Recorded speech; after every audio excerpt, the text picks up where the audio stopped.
We done foraged some mullein. We done cleansed it and everything. We done gave it a bath. We done let it get sun kissed for 2 days, and now we're about to break the mullein down. So not like break it down, but you know, break it down so we can get it to fit inside tea bags. I stripped it off the thing. Yeah, that's okay. And if we want to pull, it smells different when you strip it off. It smells like what? And while we here, let me see. Let me fix the. While we here, we might as well do a little tea time, but this time it's different because we actually making the tea. Yeah. Normally we'll be drinking it. We ain't got the cups. Ooh. King Dobby. It smells like pepper. Like mullein smells like pepper. It does. We're gonna get used to breaking it up. Okay, so what we want to talk about? What we gonna discuss today? Because we have a lot of topics, y'all. We talked about a lot of topics. Here's the ironic part. We had so many topics. Prior to this, we had so many topics that we wanted to back and check. that we wanted to talk about. And then when it come time to do it, we just forget everything. We gotta get a little more organized. Feel like today, because of everything that I've been going through this week. I'm sorry, I keep sniffing this, but it smells different when you strip it off the stem.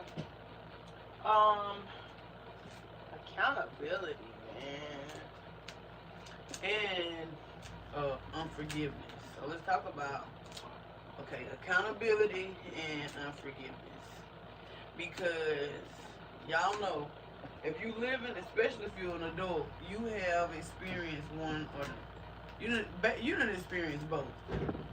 You having to be accountable, somebody not being accountable, or unforgiveness. Somebody not forgiving you, or you not forgiving somebody. Because that's just life. We go through a lot. But I just think it's crazy. We are adults. And I know we don't all mature at the same time. We don't all mature the same. But if we are working on our growth, I think some point in our life we should come to a point where, we want to be accountable, or we think about forgiving somebody. Yeah, that light is doing it, y'all. The light keeps flickering. That's my grandma talking to us. It's alright. That light keeps flickering, but I keep saying that and Constance don't like it, but it is my grandma talking to us.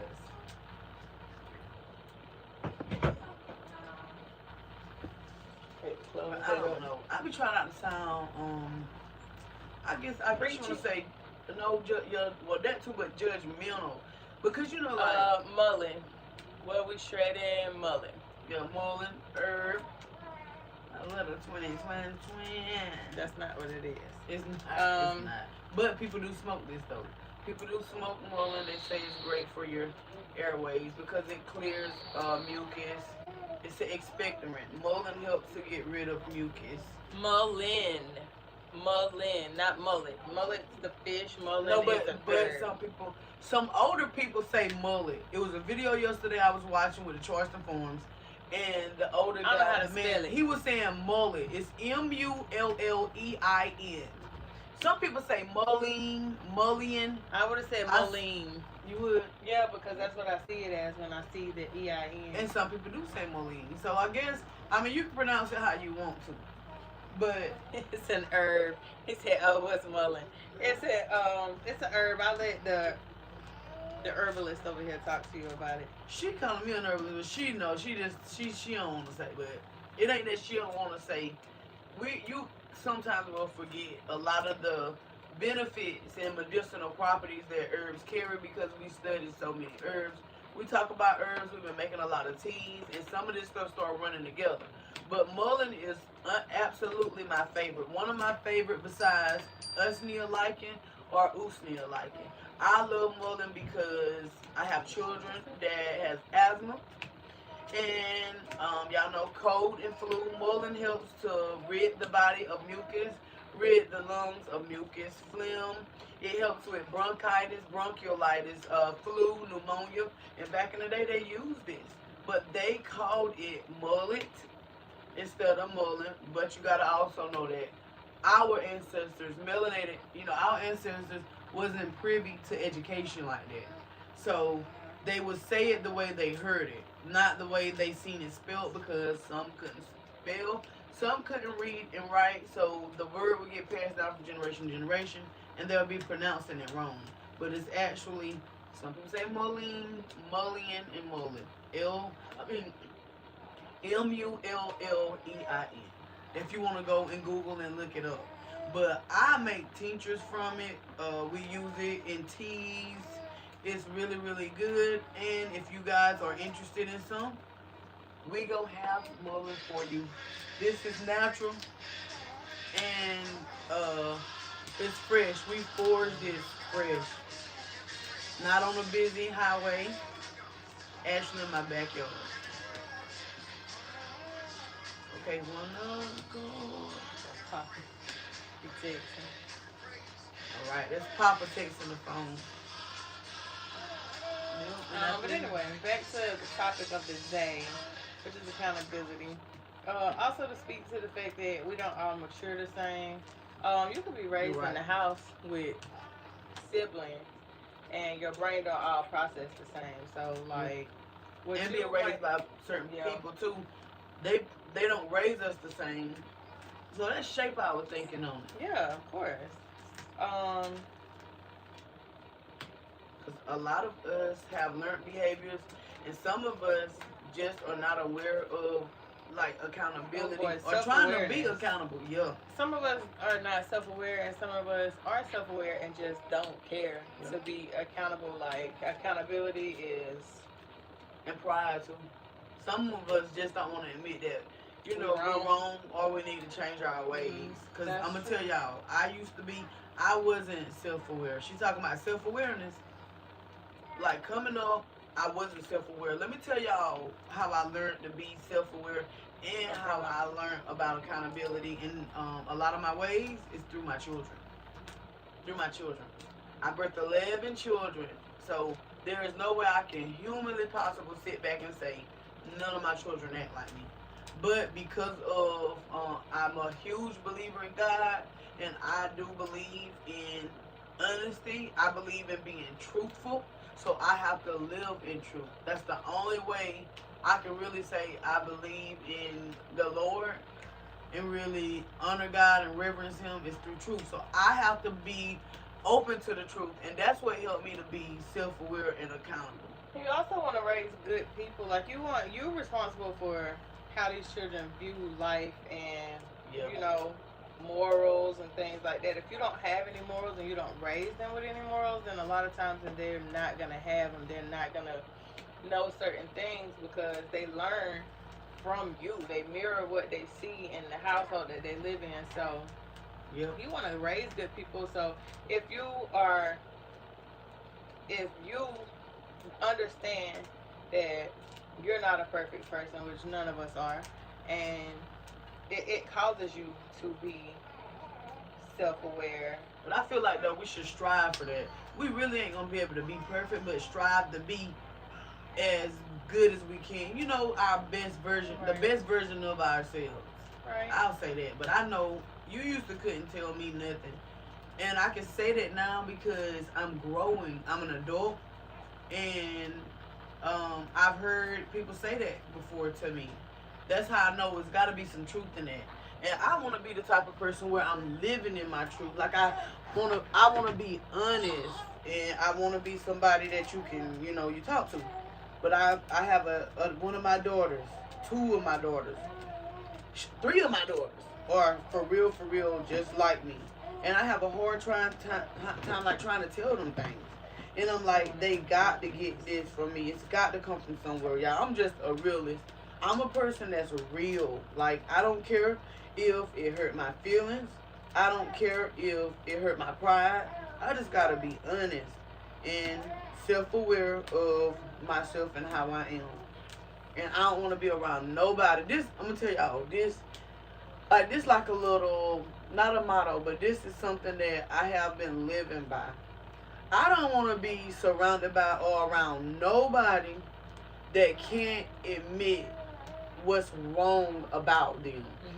Everybody ain't self-aware. I know everybody don't mature at the same time, but if you literally think, if I ask you, hey, tell me something about yourself that you need to be around people like that. I ain't gonna tell you to work on shit, but I'm not gonna want to be around you, because there's no way in life, like, we literally have nothing to work on when it comes to ourselves. And I mean, a lot of times you don't see what's wrong with yourself, but yeah, you're right. So, example, I was mean. I was so mean, and I never saw it, like, ever saw that I was being mean. Man, I heard that so many years, so for so long, people would say, you're mean. Like, you know? That's true. And I'd be like, I'm not mean. I'm not mean. And you know what, though? And it took so long for me to just sit down and acknowledge, like, well, maybe you are mean. Maybe some of the things that you say, like, I'm just blunt, I'm just honest. You know, we say things like that. Yes. And it's like, but are you just blunt and are you just honest? Or, I mean, you could be, but, like, is there a better way that you could say some of the things that you're saying to people? Like, is there a better way that you could treat people? And a lot of times you just have to, sit with those thoughts. Like, you have to understand that everybody ain't lying on you.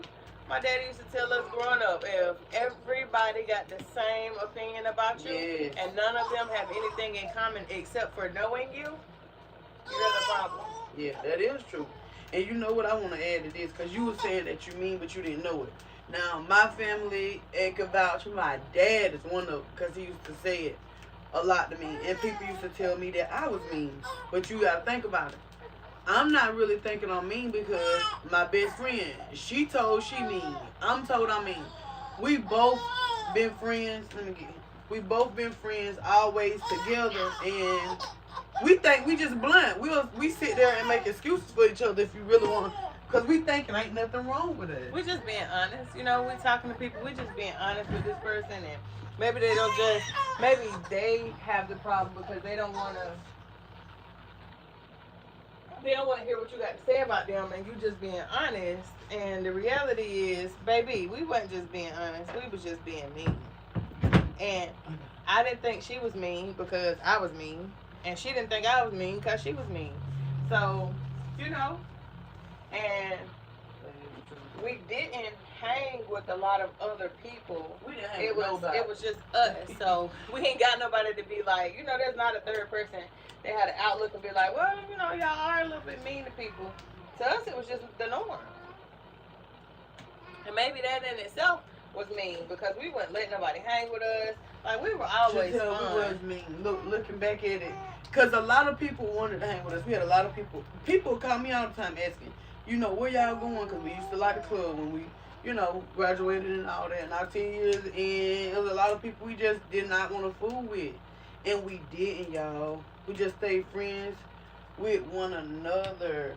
Like, I think for me, the realization came in a lot of relationships. Like, after relationships, I would be in a relationship with this guy, and I didn't have, let me rephrase that, I didn't have a lot of relationships. But in the relationships that I was in, a lot of instances come from your relationship. And I would hear it all the time that I was just mean. I was so mean to these people. And these men, I would just be so mean to them, and I act like I didn't care, and I was nonchalant. And that was the furthest from the truth, because I did care. Like, it's absurd to think that I've never been in love or felt love, but that's the that's what you give off to these men when you just being mean to them. And they feel like, well, she don't care anyway. This ain't like she cared. She was mean. She didn't care anyway. She didn't feel how I felt about her. Like, and you can't damage relationships being like that. You know? I have damaged relationships being like that. Well, I've said things that have hurt people's feelings a lot. And now that I'm older, I had to be accountable for hurting a family member's feelings. It was something that I said, and we was very, very close. But then we kind of went our separate ways due to certain things. And then when we come back together, I had to admit to that person that what I said was out of pocket. It was totally wrong, and it wasn't called for. No matter what happened, it wasn't called for. I used to cut people with my tongue, and I was proud of that, because I was the type of person where where what? If you lie, I'm ready to confront you. Make me mad. Make me mad if you want to. And watch what I say to you. Yes, and then you think about it. Two friends being just alike, mean, tearing people, ripping people apart when they make them angry, holding grudges. And I realized, y'all, I didn't want to be like that. I didn't. I started looking at people in my family because, like I said, genetics. When I told y'all my kids, I'm learning myself through my children. I started looking at the older heads, the older generation, and how nobody wants to be around them, how nobody's visiting them, and the things people are saying around them, like the things family members are saying around them, but not to them because you can't tell them nothing. And I'm saying it about myself too. So I was like, I don't want to grow old and lonely. I don't want to be old and then my nieces, nephews don't want to come around. My grandchildren don't want to come around. I don't want to be that person. And I've seen that in my family when they would be by themselves. Nobody want to come around because they're mean.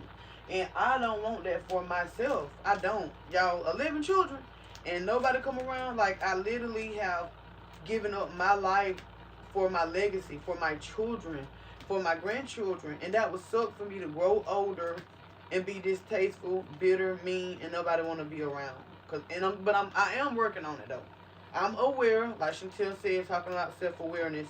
I'm aware, and I'm working on it. You also have to be open to when people point out these things to you. For me, I'll say that I was damaged in an early relationship when I was younger. Oh, no.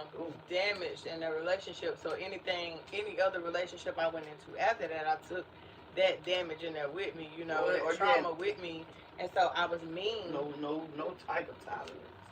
No tolerance, and I was so mean and guarded, and I was mean because I was guarding my feelings, but it don't come across like that. It come across as you just mean, like I dated somebody, and this person was very open and honest about their feelings, but when you being mean and nasty to them and telling them like, but not intentionally though, Chantel, because you don't want to give. I ain't trying to interrupt you. I'm sorry, but I want to say this so people don't get the idea and have the image that you was intentionally being mean or intentionally being nasty or so mean to the point where you like you was nasty. You wasn't intentionally, unless you know somebody made you mad. No, but you wasn't a nasty person. Again, I didn't like a lot of this stuff. I learned years later, but I didn't think I was being mean. Like, I didn't think I was being mean. I just thought, oh well, like, yeah, I ain't finna let them hurt me. Yeah, like I ain't finna put myself in that position to be hurt. Like, it's not that I'm gonna get you before you get me, because I was not out to get that, like, get them, but I'm also not putting myself in a position for you to get me. Like, you know? Yeah. So when learning all these things about yourself later, you have to be open to, receptive to that, the feedback that they're giving you. So if somebody's coming to you and telling you that their experience with you was not a good one because you was mean to them, you can't be, I wasn't mean to you. How you gonna tell them how they felt? That's their feelings. Yeah. And also, it goes to accountability. You have to sit down and think, well, if they can provide you examples of what you said and what you did, you have to sit with that and understand that maybe you were mean. Maybe this is the reality of their experience with me. Yep. There was a different way that I could handle that. Maybe there's a different way I can handle that. It's not your job to tell that person what they felt. You know? You can tell them, but it don't mean it's valid. Because they tell you how they experience you. I wasn't mean to you. But if... And see, I don't like stuff like that. When you telling a person what they done to you, or a person is telling you, because let me tell y'all something. Now in 2026, not being accountable and not being self-aware is tearing up our families. It's tearing up our relationships. It's ruining opportunities for us. Think about it, it's ruining opportunities, because a lot of people, your first impression, like when people initially meet you, that's something they stuck with a lot. Some people don't forgive too. When I was talking about unforgiveness earlier. Put myself on this live, huh? I should put myself on this live, huh? Oh yeah, we can do it the next time. And that to me is sad, y'all, because we're older now, and I got to quit thinking too, just because we're adults. Somebody sent me a reel today, and it made me think. Because y'all, I'm being so quick to cut people off. And I'm learning that everybody's not where I'm at. Some people don't have the capacity that I have to serve, to love, and to give. And I gotta be patient with people.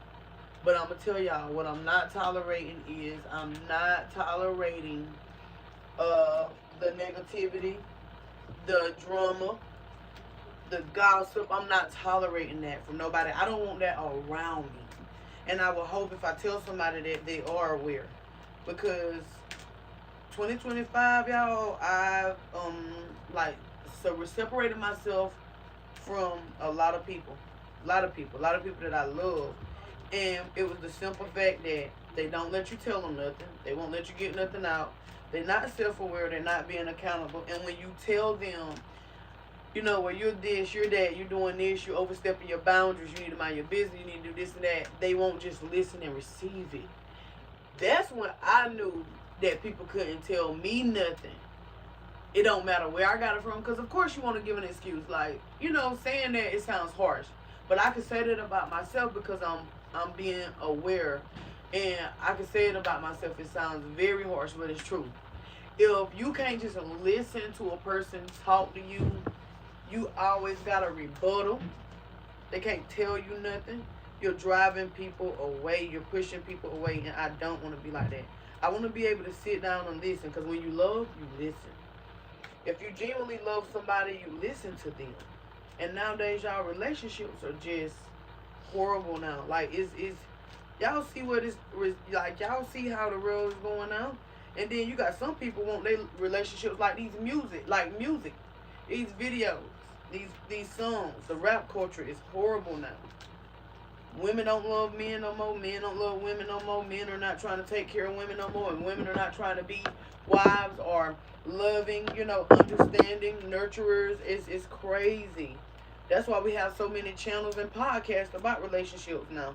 And it's not just relationships where people are being intimate. You know, it's father, mother, daughter, all of that. But y'all, self-awareness and accountability, man, them two go hand in hand.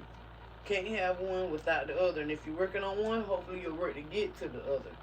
But I'm just to the point where I've been trying to work on me, and I've been removing myself from a lot of situations because people don't want to be aware and they don't want to be accountable. And it's like, you know, why be embarrassed about your flaws, your faults? Because some of us, you know, some people are single, you know, can't keep a relationship. People don't want to be in a relationship with them. And they don't never for a minute or seconds think like, what am I doing wrong? How can I fix this? How can I get better? How can I grow? Those are things that I want to do. I want to grow. I want to get better. I want to, you know, be the best version of myself. I want to be the best version of myself. Because I know my children gonna pick up on this. You know, that's how we gotta think, you know. My children gonna pick up on this. They're gonna have relationships, and I want my little men to be great husbands. I want my daughters to be great wives. And I want my family to be functional, thriving, prosperous. I don't want them to be dysfunctional. I fought so hard to remove my children from dysfunction. I fought so hard. Because some people, certain things are normal to them. A lot of fighting in the family is normal to them. That ain't normal to me. That's not normal to me. It's not normal at all. Like, this. But some people want to make that normal. I think for me. And they'll get mad if you won't argue with them. I think for me, it was important to give my kids a life that they didn't have to get therapy from. Sorry, y'all. I'm trying to. That's good. Because you don't want that. Like, you know, and two, we can cry and pitch a fit about the cards we were dealt in life. I was talking to one of my daughters about that. I was talking to one of my sons about that too. You know how we wish our life like this. We wish we had this. We wish this and that. But we don't. The card that you're dealt, that's what you're dealt. God already knew before he sent us upon this earth what family we was going to be in, what generational curses we was going to deal with, what bloodline curses we was going to be dealing with and fighting against. But he put us in that family anyway. So you know what that means? We're overcomers. We can overcome it. And it means that, for one, we don't have to settle. If we do, we choose to. But we got to sacrifice. And for me,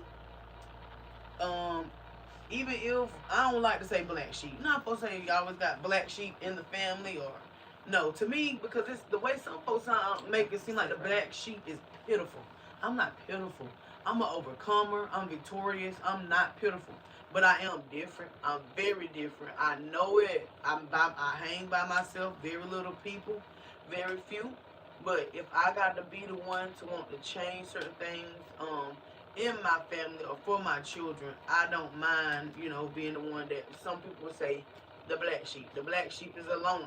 The black sheep get talked about. The one in the family that's the black sheep, normally they're the ones that's trying to make the positive change, but the family is resisting it. So the family shuns the black sheep. But I'm not a black sheep. I hope to be white. I hope to be clean. I hope I'm not dirty.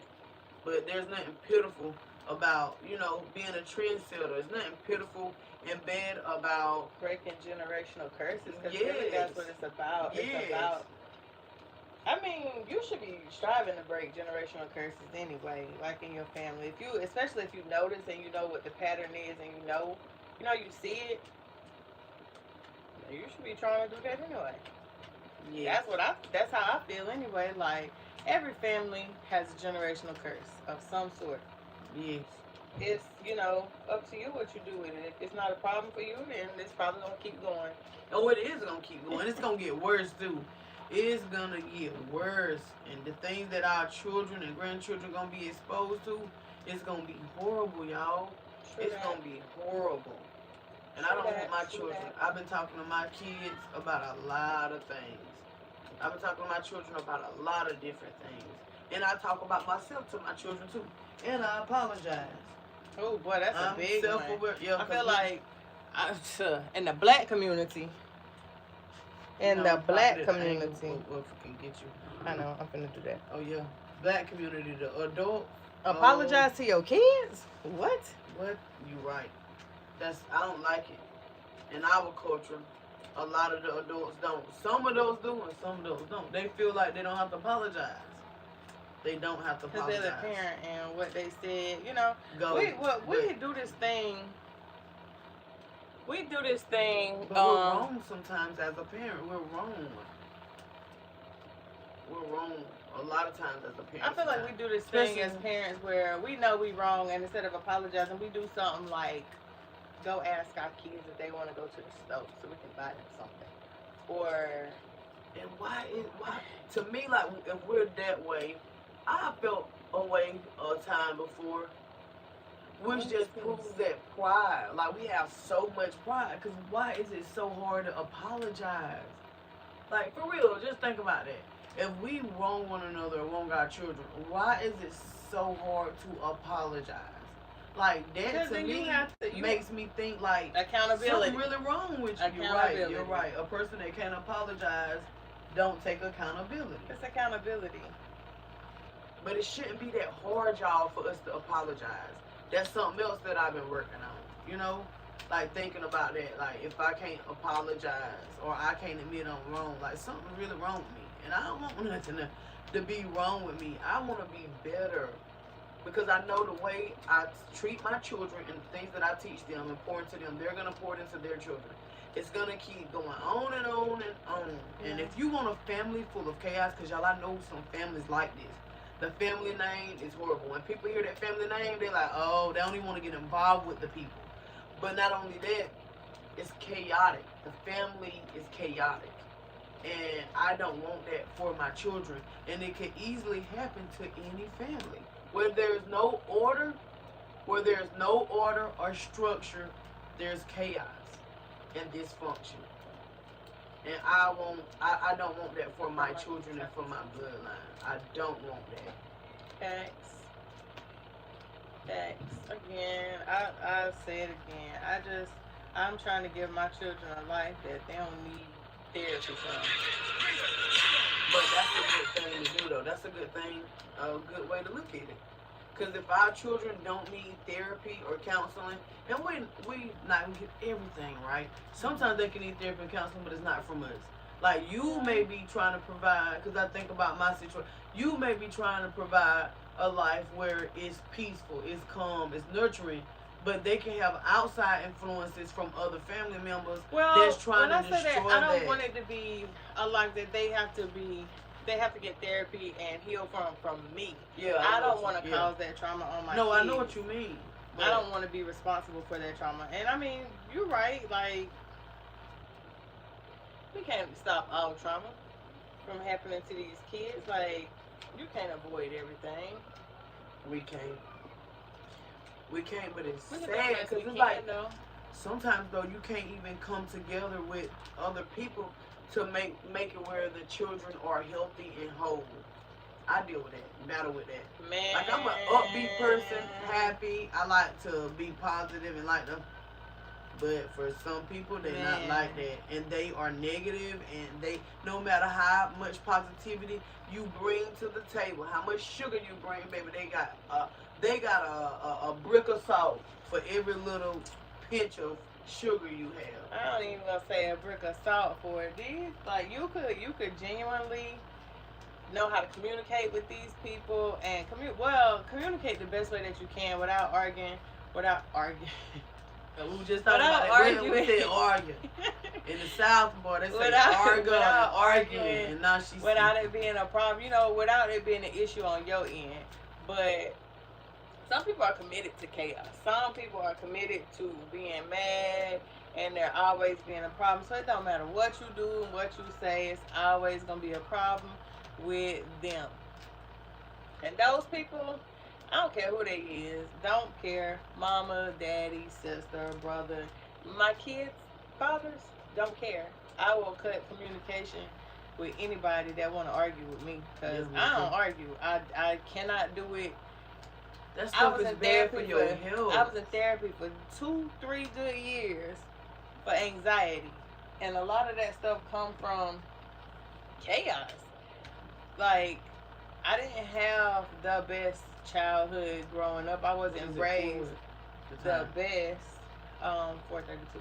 Yeah. I Which none of us, I would say, I'm not gonna say none of us was raised the best, because a lot of us, our parents have tried their best though. Right. What they were given. They didn't try their best. They did with what they knew, with the way. You have our to look at it parents are traumatized. That's what I was just going to say. They were raised a certain way. So they did all they could, to raise you up the best way they knew how.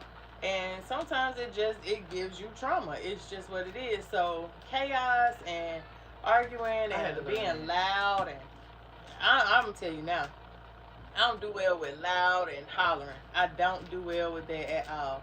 Don't raise your voice at me. None of that. Because she can tell you, my dad does not yell. My dad does not raise his voice. So for me, being in a relationship or any type of anything where especially a male raises their voice at you, I can't deal with it. I hate being in situations where people want to argue and be loud and raise their. I don't like it. It gives me anxiety. And as it should though. I went through too many years of therapy to try to deal with anxiety, because I used to have it so bad, especially when I lived in Chicago. I used to have it so bad, and I had to learn in therapy that I was traumatizing my kids with certain things that my trauma was spilling over onto my kids. But because we have learned and taught ourselves to function in that and through that, we think it's normal. Oh yeah. We don't know that we're traumatized. We don't. And then if you tell a lot of the older generations, I say now because we have a lot of technology, we got a lot of education, we got a lot of research. So now we're researching, we're educating ourselves on certain topics and things that we're doing better now. But the generations behind us, because I don't want to keep saying this as I look down on the generations behind us, because I don't. They're strong people. They have raised us and been through a lot. So I love to give honor where honor is due, but also they are so traumatized and accustomed to trauma that they don't even realize they traumatizing their children, their grandchildren. They don't realize what they're doing to us and how they're hurting us. Trauma. By not... Talk to them about trauma and see what they say. We ain't never had that growing up. And yes, depression, y'all did. they say yes, depression ain't real. You ain't depressed. You need to just get up and clean up. You ain't depressed. All you need is a mop. Get you a mop and a glass of water. Go drink some water. You ain't depressed. Depress them dishes. For real. Depress them dishes. Yes. Depress them dishes is the answer. Yes, man. For real. And if y'all know, y'all know. Ain't nothing wrong with you. All you need to do is get a job. You need that's the only thing wrong. You get a job and help pay some of these bills. Yes, and it's like, no, I'm legitimately traumatized. Like you in the room contemplating, you know, you know the S word. You in the room contemplating the S word. They you need a Popeye. I'll give you one. Matter of fact, you say you want to do something to yourself. Come on in. I got an art collection, a collection of things you can use in here to help yourself. I'm like, see. And this is true, y'all. It's true. I've actually heard that. I'm telling you. I've heard it. Like, and that's why a lot of melanated people laugh at, like Kim Moore said, laugh at my pain. Oh, yeah. We laugh at our pain because that's what we used to doing. We done learned that's how what to we cope, used to doing. We're used to it. laughing at our pain. But it definitely taught me my, like, being in therapy literally helped me realize that I had a lot of trauma that was spilling over into my kids' life, and I ain't want that for them. I don't want my kids to be traumatized and, you know, going through all of that and depressed, and, you know, they already dealing with a lot more stuff in life. Anyway, they in this social media world here. Social media giving them a false sense of reality and all kind of stuff, all kind of trauma that they have to deal with on their own. Like, I don't want to be the reason. I don't want to be added trauma, you know? So, I had to really, really hone in on me, focus on me, and learn myself and be real with myself. And be, you know, just being honest, just admitting that I had problems that I needed to work on, that I needed to take accountability for the stuff that was going on in my life so that it don't spill over into my kids' lives. For me, that's the ultimate goal, just making a life for my kids that they don't have to heal from. Brian, I think that's your name. This is mullein. It's an herb. So we foraged it, and we cleaned it, and let it dry out in the sun, and now we're breaking it up so we can make tea.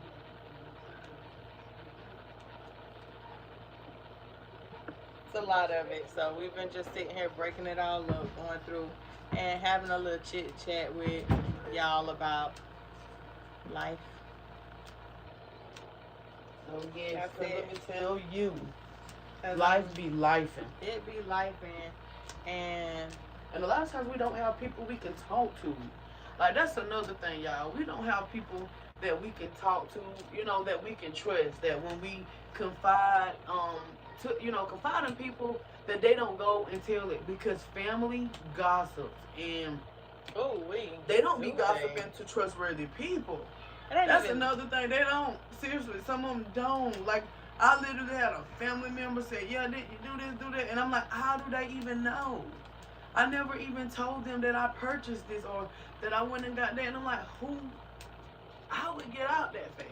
And you want to talk to people who are, like, bring you peace. So, I mean, we've been friends. I don't want to tell y'all how long we've been friends. I want y'all to know how old we are.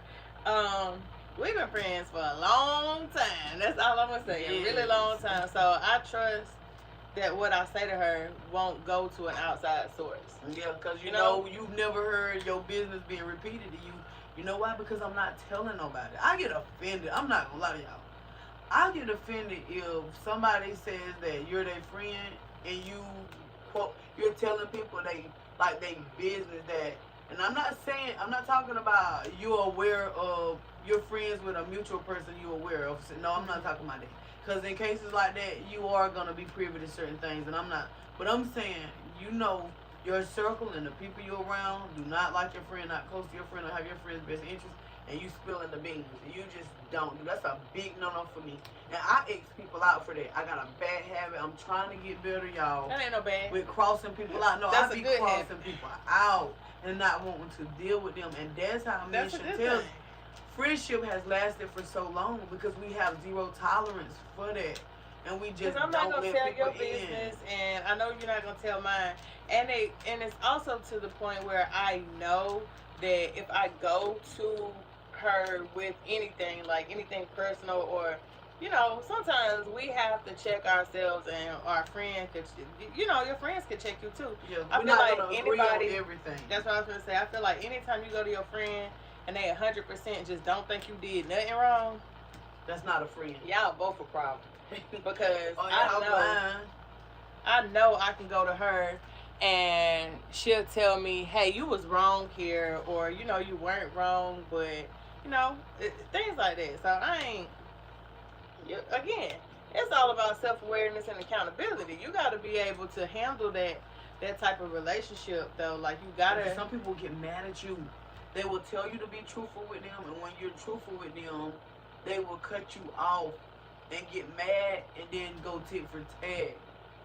And that, y'all, I don't do it with. I'm still trying to get myself together without being angry and cutting people off and giving people the boot. Because I've been doing use the stuff that you told them against you. Yes. Yes, they will. But y'all, believe what I tell you. You're right. Live long enough to find out yourself. But the other thing that I know I wanted to talk about was unforgiveness. Because it could be, I know God is not the author of confusion. So I'm not saying God telling us to forgive is confusing. What I'm saying is sometimes you'll think you're not forgiving of a person or the trespass they've done against you because you don't want to be around them anymore. But you guys, if a snake bit you once, you can allow that snake to bite you again. Well, my grandma used to say, forgive, but don't forget. And I'm wondering, like, what is wrong with that? You know, because some people say we should forget, but how could you humanly forget? We're not God. We can't throw and cast it into the sea of forgiveness. But we can be still loving and accepting of a person. But it's like knowing what you're dealing with, you know? Because I've been battling with some stuff, y'all. Ooh, I've been battling with forgiving. I've been battling with forgiving people that are very close to me. When I say very, very, very close to me, I mean very close. And the reason why, because I feel the closer you are to me, the more loyalty you should have towards me. But I realize some people don't have loyalty. They have jealousy for you. They have jealousy for you. You expect it because that's who you are as a person. And I say this all the time. You be expecting you from other people, and you're not always going to get that. So because you're loyal to me, because I'm loyal to you, I'm sorry, then I feel like you should be loyal to me. And if you're not, then that hurts and that cuts deep, and it makes me look at you sideways. And I, on the other hand, I'm going to say I'm a very forgiving person. I feel like I forgive people. I'm going to say I feel like. I might not. Like, when you think about it. Well, I will say this. You do. I know now, relationship-wise, I know you're a forgiving person. Like, and people, too, just general relationships. I know you're a forgiving person because you do forgive. I've watched you forgive people that wronged you. I've even, you know, the past. I don't even want to bring up certain things. Because you remember I told you I did not like this person. Oh, shit, I ain't like this person. I ain't like that person. Because you were forgiving. So you don't have a problem with forgiving. But I do know once you forgive a person and they wrong you again, now you're angry and now you really feeling this type of way. I look at you sideways. Even if I forgave you, I'm not looking at you sideways because I don't forgive you. I'm looking at you sideways because have you changed as a person? You asked me for forgiveness, but have you changed? And your actions are always tell on you every single time. Some people don't have good intentions. Some people want to still use you though. Some people just won't. Some people want to get close to you. They ask you for forgiveness and they ask you for this so they can get close to you to see what you got going on in your life.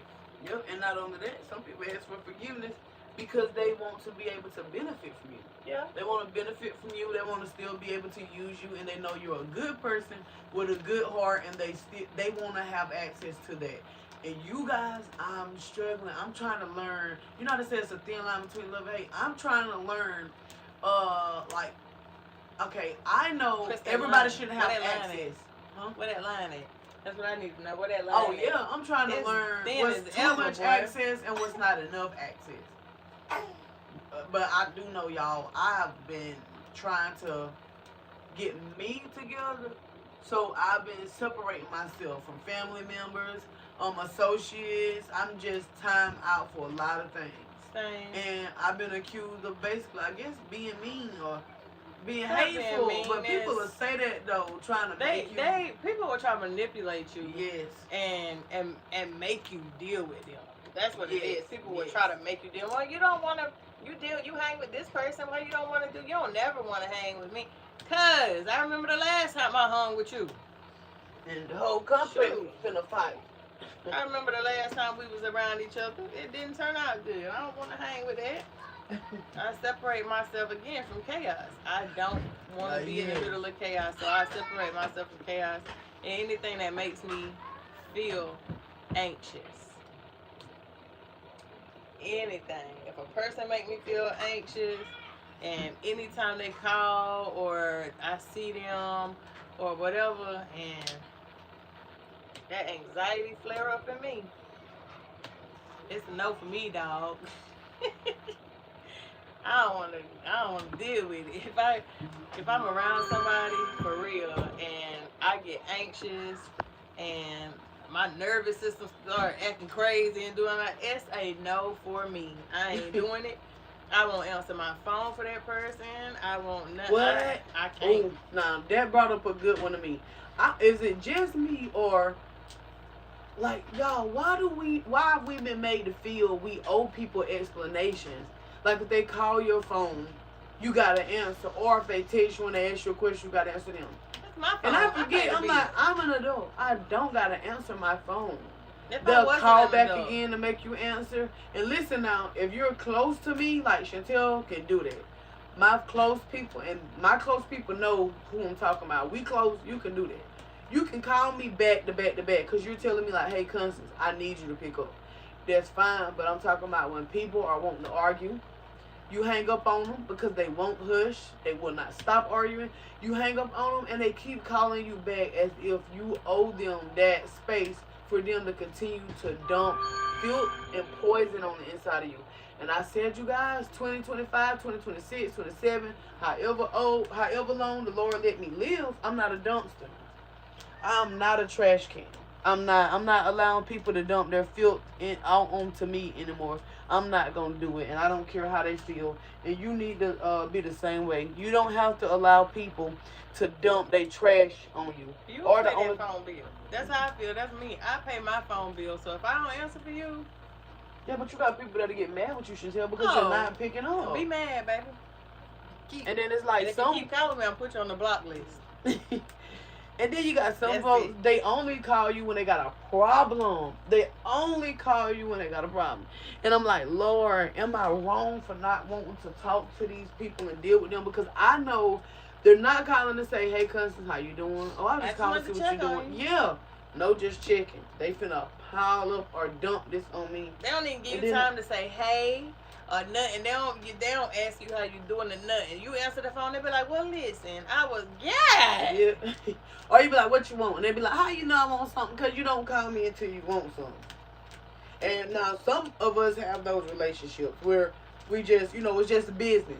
I ain't talking about business relationships. Or a person that called me because they only want to buy soap. Or a person that, calling Chantel because they only want this, cakes or that, or get her expertise on something. We understand that. And watch how many times you call me for that, too. What having you to take down a whole order? Watch how many times you call me for 3 that, times. But what size the sheet cake is, and then they done talk to you 3 days. And cancel 4 days about this case. And cancel the day. And then get to the end of it. Like, nah, you know what? I'm just going to go in a different direction. I am too. To the block buddy. Oh, I'm finna go in a different direction. Finna go, oops, upside that head. I'm playing. I'm not pissing. I'm not at all. I'm living. We used to be, but we don't do that no more. We retired our gloves. We are not money making Floyd Mayweathers anymore. Oh, I wouldn't. If I ever been there. Look, I ain't never been a physical person. I had siblings. I'm the youngest of 6 kids, baby. Oh, you had to be tough now, because you know them older children, they'll put it to you. They will, but also you gotta learn to be tough. I had 2 sisters the 2 sisters right above me. They fight for fun, baby. It was a sport to them. Oh yeah, you're right. So I ain't never have to do that. You are right. It was fun. You are so right. If I ever fought, it was because I wanted to, not because I had to. Cause I ain't never had those sisters. Oh no. And they don't. And play. they was real protective. I ain't talking about like, hey, you better not sneeze wrong around me, cause they gonna be outside waiting on you. And what, you sneezed by my sister? Oh, you couldn't get you no cough and cold medicine? We ain't gonna say no names, but if they watch this video, they gonna know exactly who we talking about, cause they know who they are. Yes, we've seen them in action a plenty of times. But yes, y'all, it's 20, not because it's 2026. I'm not one of those person that type, oh, my New Year's resolution is for me to get a bigger bag to eat 2 cans of busted biscuits today. No, that's not me. I'm not. Baby, I want mine to be baby, I have back, sir. My back, let me tell y'all, my back's so big. And I got rolls on the side, man. I done got so big. I done gained so much weight. But it's because I couldn't eat. I couldn't eat when I was pregnant with King David. I could not eat. She on my nerves. And now I'm making up for it. And Chantel knows I'm not joking. My husband knows it too. Like, ooh. Like, I'm starting to think about something delicious. So now, man. I asked my mama to bring me some cookies. That woman bought a box of chips. I don't want them. I was saying cookies. I wanted the sugar. For real, and no Splenda. I like my sweets. Sure. I like my sugar. Anyway, we got off track, man. See? We got off track talking about our bag. But seriously, this is what I'm saying, though. I'm not the type of person to just come up with these New Year's resolutions, knowing I'm not going to do it. But I'm so serious, y'all, because we're living in it now. It's 2026. It's time out for a lot of things. And I want to tell you this. I don't care if you're in the live now or you watch this video later. Do not feel guilty for putting yourself first. I didn't say don't feel guilty for being selfish. I said don't feel guilty for putting yourself first. People have tried to make me feel guilty for putting myself first. And I've seen the comments and the things that they were saying, but it didn't bother me. Why? Because I'll say God know my heart. Because the Bible say the heart is deceitfully wicked. We don't know it. So I'll say this, because God is the truth and man is a lie. I don't know my heart, but God knows my heart, and he knows that I'm not trying to be a selfish person. I want to put my mental health as the top priority, so that way I can pour into those around me. I can pour into my children. I'm good for my children. I'm not taking from my children. I'm not burdening them down. I'm not a burden to them, and I'm not a burden to the people around me. I'm a blessing to those around me. So I have to put myself first and making sure I'm good first. And people will make you feel guilty for taking care of yourself and for your mind. They was trying to make me feel bad for that. But if I lose my mind, you ain't gonna help me. You done took. Like, some people are just takers. That's all they want to do is take and take and take and take and take and take. And God forbid you set boundaries. Because what? You have offended them. You don't want me to take nothing else from you? How dare you? How dare you take care of yourself and don't want me to take nothing from you? I know. Because that's what they used to. People get used to a certain thing from you and they don't want to stop that. You can't draw back. You try to draw back and you try to stop and people will hate you. They will get furious. It's time that I take care of myself because y'all, I hadn't been doing that. I didn't know that I actually was seeking validation from certain family members. Because outsiders don't matter to me. Never did. So I can say family members. This is not a hit towards nobody. This is just meaning that I cared about what members of my family said. No particular person, but just people in my family. But then I had to realize, too, a lot of my family members operating in pride. And I was operating in pride. I don't want to know. I no longer want to operate in pride. I don't want to be that way anymore. I want God to be pleased with me, and if He pleases me, I don't care what others think. And I've got there. This is the year where we need to take care of ourselves intentionally and our mindset intentionally. Because the food they feeding us, y'all, processed, that's working against our mental health. And then you see me, I'm obese. Big Mama Joe, as my cousin Shanna say, well, I ain't gonna say her because I don't know how she really look. I don't want to say that, but I've gotten big, man. I got to lose some of this weight. I got to unbig this back. You ain't got to. Ain't nobody in your family. Ain't nobody in your family. Your husband ain't complaining. That's all I'm gonna say. You're right. He did. He told me he ain't complaining. But I don't want to be in the bed and you come over to my house and you see me with that deep fryer in the bed. I don't want to be there. And I feel myself getting so bad. She got the deep fryer plugged up by the bed. She got the deep fryer plugged up I'm telling you, if we didn't have children, Chantel, I really think we would have those type of slumber parties.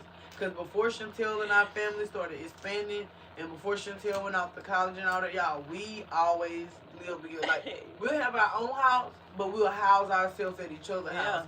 Or we stay right across the street from each other in the same apartment complex, right across from each other. Still staying with each other. And I was staying at her house, she was staying at mine. Like, yes. We're gonna do that, and I feel Chantel for real. Think about how appetite and stuff feels now. And your man love for you to be big. So we really would be having these deep fryers by the bed. What? Wake up in the middle of the night frying chicken? Tell me that don't sound like I put an air fryer in that mug. I don't care. Anything. Let me just throw something in the fryer real quick. This is how I know I done got so big. Because when my husband pulls up at those intercoms, it's like all I hear is the pearly gates opening up. The angels. I hear it. I'm it's like I started hearing. We went shopping yesterday and she saw a Zaxby's. Passed by the Zaxby's. I'm talking about fast too, past. And she was just thinking about them wings, so she was like, I'm gonna go back and get some wings. I ain't said a word, y'all. Sitting in the passenger seat, I ain't said a word. Not a word. She pulled up, she was like, I'm sorry, I just want them wings. I told her, get two. Yes, baby. Get two of them plates. We got 2 wings and things. Get 2 of them plates. How Mike first said it. The wing and thigh meal. That wing and thigh meal, wing man. And thigh meal, man. But yes, I'm gonna tell y'all. I don't care. I'll be hungry, and I tell people all the time, don't mention my weight. Don't say nothing to me about my weight. Oh, you done gained weight because I got money for food. I know, right? And if I'm hungry, I'm gonna eat. We can't help it. Don't try to shame me because your ribs showing, your stomach empty. Don't try to shame me.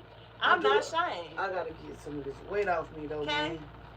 I like I don't know how I'm gonna do it. And if y'all knew my occupation, for the people who know my occupation, then you know it was destined for me to be big. Would you trust a skinny chef? I know, right? Exactly. Kneecaps was showing. Y'all was out here lying, talking about your food look good, but on the sidelines y'all probably was like, her food can't be good because she ain't even eating. Look how skinny she don't got rolls on her. She don't got swinkles. You can see her chest bones right there. Her clavicle. Yeah. You can see her bones. Man, y'all, everybody was out here lying. Oh, you look good skinny. Which I did. I ain't tripping. I did look good your skinny. face didn't change now. You was always pretty. The way that Chicago wind was blowing me around like a leaf. Girl, you about to be in the sky, wasn't you? I was out there flying like Mary Poppins, baby. That wind was taking like me olive oil. Y'all, my friend was looking like olive oil. You ever be in the cold and your bones hurt? My bones was tender, man. In Chicago trying to be skinny. It was that bad. I came home and gained a little weight. Went back to Chicago. Had a baby. And I was eating. When I was pregnant, I'm be honest, that baby was hungry.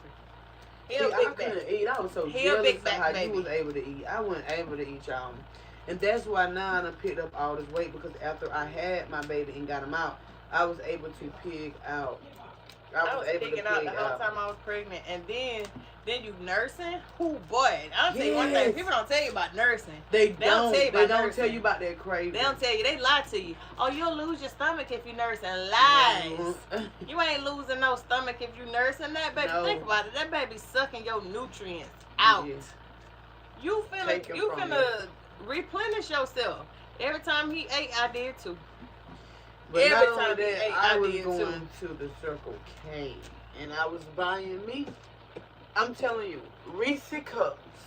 Whoever can't go with the Super King, baby, you my number one fan. Because that Super King pack, 6 beautiful Reese cups in one pack. I'm a frown because I don't like peanut butter. But I ate oatmeal pies like they was going out of style, baby. I would buy boxes of oatmeal pies, and I was... The way I was eating them oatmeal pies, y'all would have said she ought to be ashamed, but I'm going to tell you now.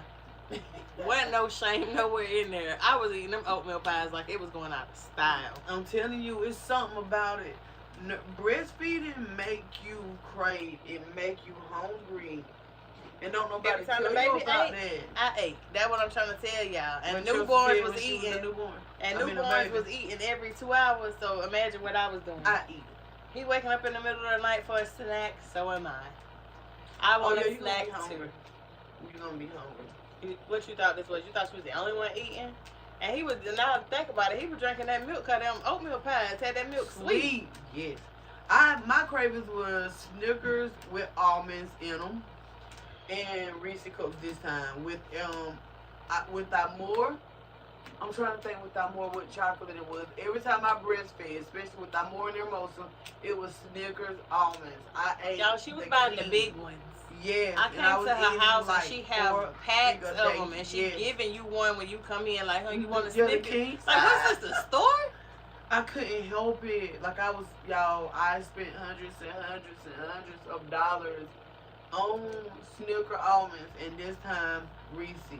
Luckily for me, I worked in food service, so I had access to all the goodies. She said, what about honey bun cake? So sweet. So sweet, like we were talking about sweet. We done got all off track. We were talking about forgiveness and accountability. But see how we being accountable for our backs being big, and we're forgiving ourselves for not being skinny. You see? See how we can make this work? We're forgiving ourselves for not losing this weight. I wasn't trying. I'm gonna be honest. My friend been telling me though we need to do something to lose weight. Y'all, I'm tell y'all. Speaking of herb and stuff, I don't care. I lose it when I lose it. Man, I need to. I'm too big. I ain't skinny. I ain't no little skinny spring chicken either. But you're taller, Chantel. That don't mean nothing. I got fat knees. And then people asking me too. And then folks are like, your butt, they looking at me. Everybody making it known that I'm gaining weight. But I've gained weight too because I'm be honest with y'all. I ain't never. But you look good as proportionate. Never had a butt. You don't look pregnant. You never had a butt. My stomach. What? But you don't look pregnant. Never had a little butt. I'm gonna tell you what I always had though, hips. I always had hips, and these after this baby hips, it's a new thing. Didn't nobody tell me I was gonna look like them chickens off of Chicken Run, them hens off of Chicken Run. Yes, baby. Didn't nobody tell with me the BBLs looking like ants off of Bugs Life. Yeah, but see my legs and my thighs they match though, so it ain't. Yeah, that's what I'm saying. But I still look pregnant.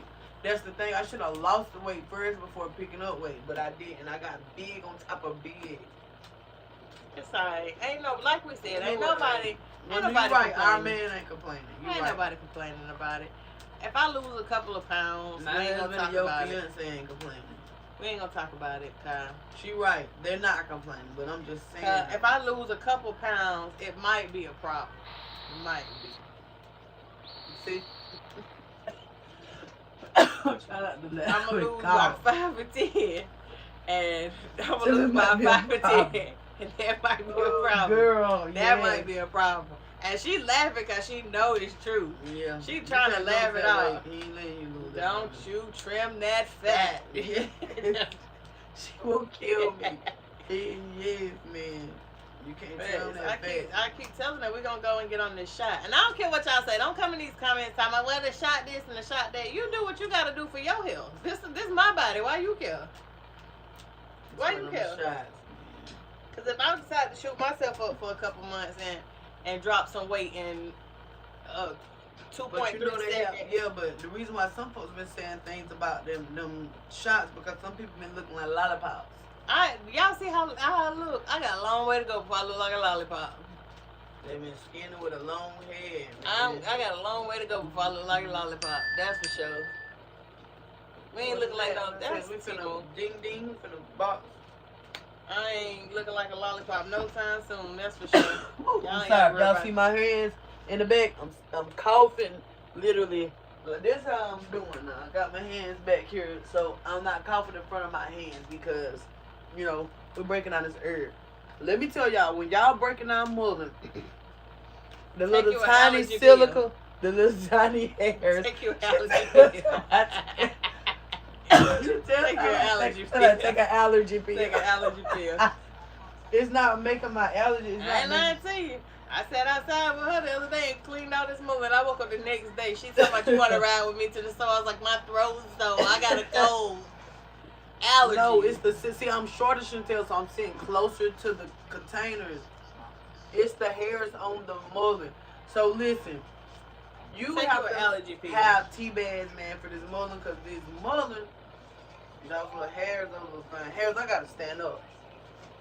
I'm gonna have to stand up too, but not because of that, but because, you know, you get old and your bones get to working against you. My hip bone was okay. We got them. My leg bone. But let me tell y'all, I don't want my phone hanging up, so I gotta get ready to conclude this video. I hope y'all enjoyed this time with us. Are you ticklish? See, this is what I'm saying on here. Yeah, I ignored it. I saw it when they asked a long time thank you. ago, I'm glad. We have so many crazy people coming in the comments. Are we ticklish? Do you like knuckle sandwiches? That's really the question. I know, right? Get the note. We know how to. Hey, we from the South, all right. We ain't scared to get we ain't scared to get our knees and elbows scraped up. But anyway, this conclude our video. Okay, bye. We're gonna have us. Every time we get ready to sit down and talk and whatnot, we're going to invite you guys, okay? And we're going to post it. So, this video going to go up. Anyway, y'all be blessed. We love y'all. Don't forget to go and like the video. Y'all go ahead and please like and subscribe to our video because we're on YouTube and we're on TikTok. Now, I want to give y'all our TikTok and our other platforms, which is Chantel Moore on Facebook, CHUNTEL Moore, MOORE on Facebook.